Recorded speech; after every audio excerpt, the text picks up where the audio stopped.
So the bioadaptor has many promises, basically, especially if we're looking at all different subset of patients, such as diabetics, such as lung lesions, or small vessels, or proximal LADs. Those are all possibilities where the bioadaptor has or may offer big differences compared to current drug-eluting stents.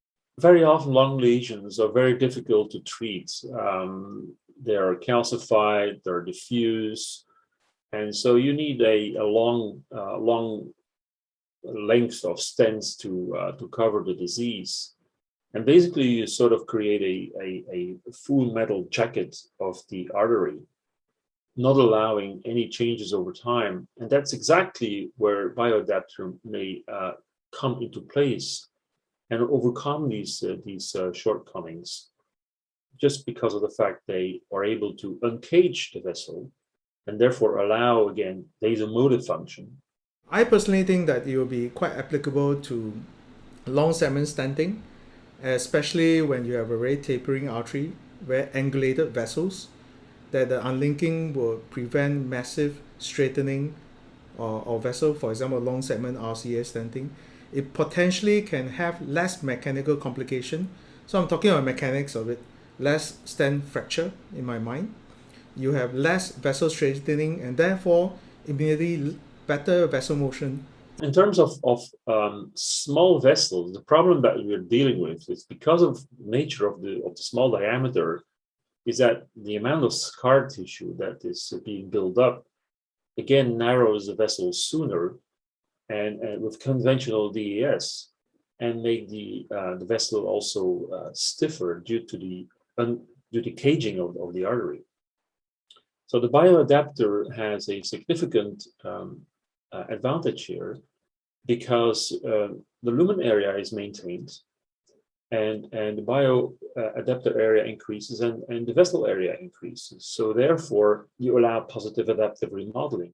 The problem with diabetic vessels is that they are long, diffusely diseased, and or also small caliber. They are calcified, and that's really a problem to deal with these vessels. The lumen area or the neomintimal hyperplasia amounts may be low, but there is basically no change in dynamics of the vessel. And having a device such as the bioadaptor may allow to uncage the vessel and therefore allow vasomotor function, have a positive adaptive remodeling, not dealing with geometric distortion, restoring vessel angulation in these diabetic vessels. Let's imagine if you have a patient who is young, who will exercise actively, whose vessel is more or less tortuous on the angiogram.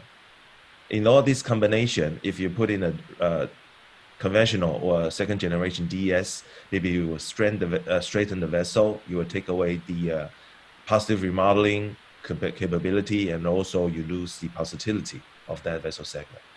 In those situations, in this scenario, I think DynamX would be the perfect answer for an interventional cardiologist. So there's been reports that the LAD, clearly compared to the other arteries, has more twists and moves, and therefore has more shear stress that will be associated with negative outcomes. So when you stent this with conventional DES, that may even make it worse.